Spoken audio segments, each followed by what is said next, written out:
रूस और यूक्रेन के बीच जारी संघर्ष को रोकने के लिए अमेरिकी राष्ट्रपति डोनाल्ड ट्रंप पूरा जोर लगाए हुए हैं। इस बीच यूक्रेन को भी उम्मीद है कि उसे सुरक्षा गारंटी मिल जाएगी अमेरिका और यूरोप की तरफ से, जिसकी संभावनाएं बहुत कम हैं।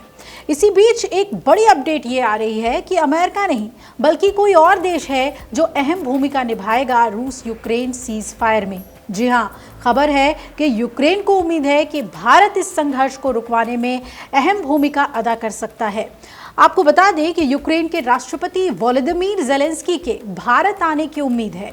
दोनों पक्ष तारीखों को अंतिम रूप देने में जुटे हैं और भारत में यूक्रेन के दूत ओलेक्सांद्र पोलिशचुक ने इसकी पुष्टि भी कर दी है।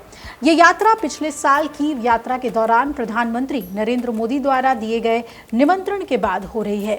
इससे पहले ये भी अहम है कि रूस के राष्ट्रपति व्लादिमीर पुतिन के भारत आने को लेकर भी तैयारियां चल रही हैं। तो यानी कि पहले पुतिन आएंगे, उसके बाद ज़ेलेंस्की आ सकते हैं।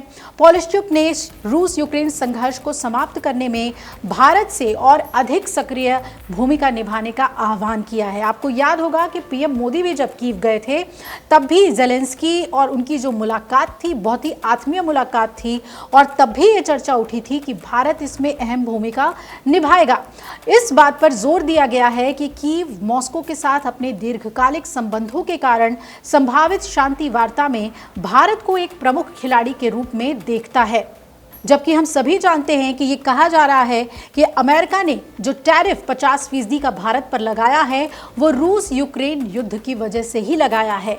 यानी कि इन दोनों देशों के युद्ध को रुकवाने में भारत का एक अहम रोल है, ये दुनिया मानती है और ये दोनों देश भी मानते हैं कि भारत का अहम रोल है। आपको याद होगा कि पुतिन ने भी मुलाकात के बाद ट्रंप से फ़ोन लगाया था पीएम मोदी को और उनसे बात वो करते रहे थे। इधर अपने राष्ट्रीय ध्वज दिवस के अवसर पर एक इंटरव्यू में राजदूत पोलिशचुक ने 2023 से यूक्रेन और भारत के बीच बढ़ते संवाद का स्वागत किया। साथ ही इस संघर्ष में प्रधानमंत्री नरेंद्र मोदी की टिप्पणियों की उन्होंने खूब तारीफ की और जोर देकर कहा कि भारत युद्ध में तटस्थ नहीं है, लेकिन शांति, कूटनीति और राजनीतिक संवाद का दृढ़ता से समर्थन करता है। उन्होंने ये भी कहा कि यूक्रेनी पक्ष को उम्मीद है कि सितंबर में होने वाले संयुक्त राष्ट्र महासभा सत्र में ये बातचीत जारी रहेगी और हम यूक्रेन में शांति स्थापना प्रक्रिया में भारत की और ज़्यादा भागीदारी की उम्मीद करते हैं। मुझे संदेह था कि हमारी सभी बैठकें और जिनकी हमें भविष्य में होने की उम्मीद है इस बात पर चर्चा का हिस्सा होंगी कि भारत प्रत्यक्ष या अप्रत्यक्ष रूप से कैसे शामिल हो सकता है। हालांकि निश्चित रूप से रूस और भारत के बीच लंबे समय से चले आ रहे संबंधों को ध्यान में रखते हुए रूस के साथ राजनीतिक वार्ता में भी शामिल होंगी। मैं बहुत आभारी हूं कि 2023 से दोनों देशों के बीच बहुत गहन बातचीत हुई है और पीएम मोदी और मेरे राष्ट्रपति संयुक्त राष्ट्र महासभा के अलग अलग सम्मेलनों के दौरान कई बार मिल चुके हैं। मुझे पता है कि दोनों नेताओं के बीच इस बातचीत को जारी रखने की हमारी योजना है। ओलेक्सांद्र पोलिशचुक भारत में यूक्रेन के राजदूत हैं और गुरुवार को प्रधानमंत्री मोदी से फ्रांसीसी राष्ट्रपति इमैनुअल मैक्रों से फ़ोन पर बातचीत हुई थी। दोनों नेताओं ने यूक्रेन और पश्चिमी एशिया में संघर्षों के शांतिपूर्ण समाधान के प्रयासों पर विचारों का आदान प्रदान किया है।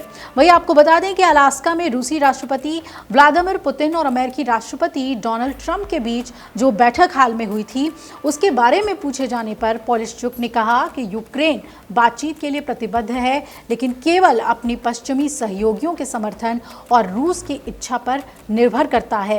उन्होंने कहा कि अमेरिका हमारे सबसे बड़े समर्थकों में से एक है और हमें उम्मीद है कि अपने अमेरिकी सहयोगियों की मदद से हम रूस के साथ बातचीत के इस लक्ष्य को प्राप्त कर लेंगे।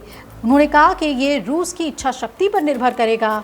मेरे राष्ट्रपति ने अलास्का बैठक के बाद सभी को स्पष्ट रूप से संदेश दिया था कि हम इसके लिए तैयार हैं। और आपको याद होगा कि पुतिन से अलास्का में बैठक के बाद व्हाइट हाउस में ज़ेलेंस्की और ट्रंप की भी मुलाकात होती है और दूसरी तरफ कई शर्तें हैं जो पुतिन ने रखी हैं, लेकिन भारत के साथ जो रूसी रिश्ते हैं वो मजबूत हैं और उसमें कहीं से भी भारत कॉम्प्रोमाइज़ करने को तैयार नहीं है।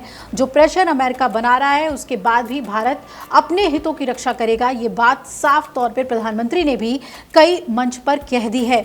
इसके बाद अब ये देखना होगा कि अगर पुतिन भारत आते हैं तो क्या उन्हें मना लेता है भारत इस युद्ध विराम के लिए, और ज़ेलेंस्की से भी बातचीत होती है तो भारत एक बहुत अहम रोल निभा सकता है इस सीज़ फायर में।